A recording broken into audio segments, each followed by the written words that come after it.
بسم اللہ الرحمن الرحیم۔ السلام علیکم ورحمۃ اللہ وبرکاتہ۔ پیارے بچوں، امید ہے کہ آپ سب خیریت سے ہوں گے۔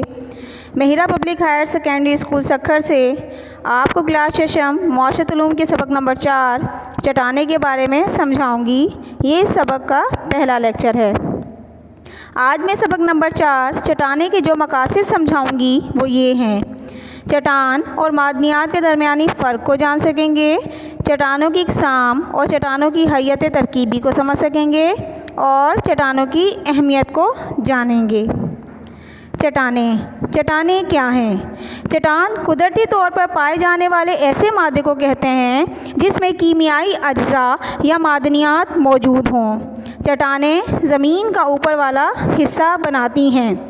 کیمیائی اجزاء مل کر معدنیات اور معدنیات مل کر چٹانیں بناتی ہیں۔ زمین پر چٹانیں ہر جگہ موجود ہیں۔ چٹانیں سمندروں کی تہہ سے لے کر براعظموں پر موجود پہاڑوں کا حصہ ہیں۔ زمین کا قشر چٹانوں ہی کا بنا ہوا ہے۔ چٹانوں کی اقسام۔ بناوٹ کے لحاظ سے چٹانوں کی 3 اقسام ہیں۔ نمبر 1 آتشی چٹانیں، نمبر 2 متغیرہ چٹانیں، نمبر 3 تہہ دار چٹانیں۔ نمبر 1 آتشی چٹانیں۔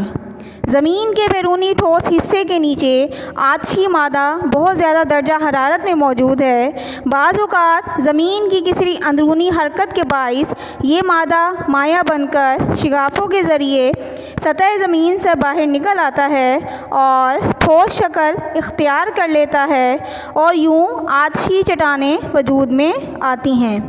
ان چٹانوں کو بنیادی چٹانیں بھی کہا جاتا ہے۔ آتشی چٹانیں زمین کے قشر کا 85% حصہ ہیں۔ آتشی چٹانوں کی اقسام۔ آتشی چٹانوں کی 2 اقسام ہیں۔ نمبر 1 داخلی آتشی چٹانیں، نمبر 2 خارجی آتشی چٹانیں۔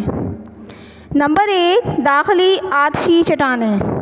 جب پگھلا ہوا مادہ زمین کے اندر ہی ٹھنڈا ہو کر ٹھوس شکل اختیار کر لے تو اسے داخلی آتشی چٹان کہتے ہیں۔ چونکہ زمین کے نیچے آتشی مادہ آہستہ آہستہ ٹھنڈا ہوتا ہے، اس لیے مختلف دھاتوں کے ذرات کو اتنی مہلت مل جاتی ہے کہ وہ کلمی شکل اختیار کر سکیں۔ گرینائٹ ان چٹانوں کی اہم مثال ہے اور گیبرو اہم داخلی آتشی چٹان ہے۔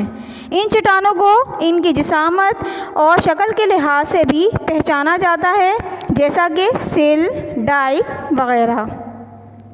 نمبر 2 خارجی آتشی چٹانیں۔ جب لاوا سطح زمین پر پہنچ کر ٹھنڈا ہونے سے چٹانی شکل میں تبدیل ہو تو اسے خارجی آتشی چٹان کہتے ہیں۔ اس میں آتشی مادہ زمین کے نیچے ٹھوس بننے والے میگما کی نسبت بہت جلد ٹھنڈا ہو جاتا ہے۔ اس لیے بیرونی چٹانوں میں مختلف دھاتوں کے ذرات کو کلمی شکل اختیار کرنے کا وقت کم یا بالکل ہی نہیں ملتا۔ یہی وجہ ہے کہ کئی جگہ لاوا بالکل شیشے کی طرح کا نظر آتا ہے۔ باسالٹ ان چٹانوں کی مشہور مثال ہے۔ آتشی چٹانوں کی خصوصیات۔ یہ چٹانیں بے حد سخت اور جسامت میں بڑی ہوتی ہیں۔ ان چٹانوں میں تہیں نہیں ہوتیں۔ ان کے اندر جانوروں یا پودوں کی باقیات نہیں ہوتیں۔ ان چٹانوں کے اندر معدنیات بکثرت موجود ہوتے ہیں۔ نمبر 2 متغیرہ چٹانیں۔ جب کسی جگہ آتشی یا تہہ دار چٹانوں کی خصوصیات زمین کی اندرونی گرمی یا بالائی چٹانوں کے دباؤ سے تبدیل ہو جائے تو انہیں متغیرہ چٹانیں کہتے ہیں۔ متغیرہ چٹانیں بنیادی چٹانوں کے مقابلے میں سخت اور پیوست ہوتی ہیں۔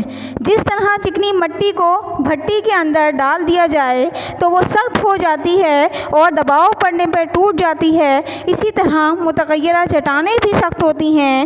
ان کی مشہور مثال سنگ مرمر، سلیٹ اور شیٹس وغیرہ ہیں۔ متغیرہ چٹانوں کی خصوصیات۔ یہ چٹانیں آتشی اور تہہ دار چٹانوں میں تبدیلی کے بعد وجود میں آتی ہیں۔ ان چٹانوں کے اندر پودوں اور جانوروں کی باقیات نہیں ہوتیں۔ یہ چٹانیں قلمی ہوتی ہیں۔ یہ چٹانیں سخت ہوتی ہیں اور دباؤ پڑنے پر ٹوٹ جاتی ہیں، اور ان چٹانوں کے اندر واضح تہیں موجود نہیں ہوتیں۔ پیارے بچوں، امید ہے کہ آپ کو میرا لیکچر سمجھ آ گیا ہوگا۔ جو نوٹس آپ کو مہیا کیے گئے ہیں وہ صاف ستھری لکھائی میں اپنی کاپی میں لکھیں اور یاد کریں۔ اللہ تعالی ہم سب کا حامی و ناصر ہو۔ اللہ حافظ۔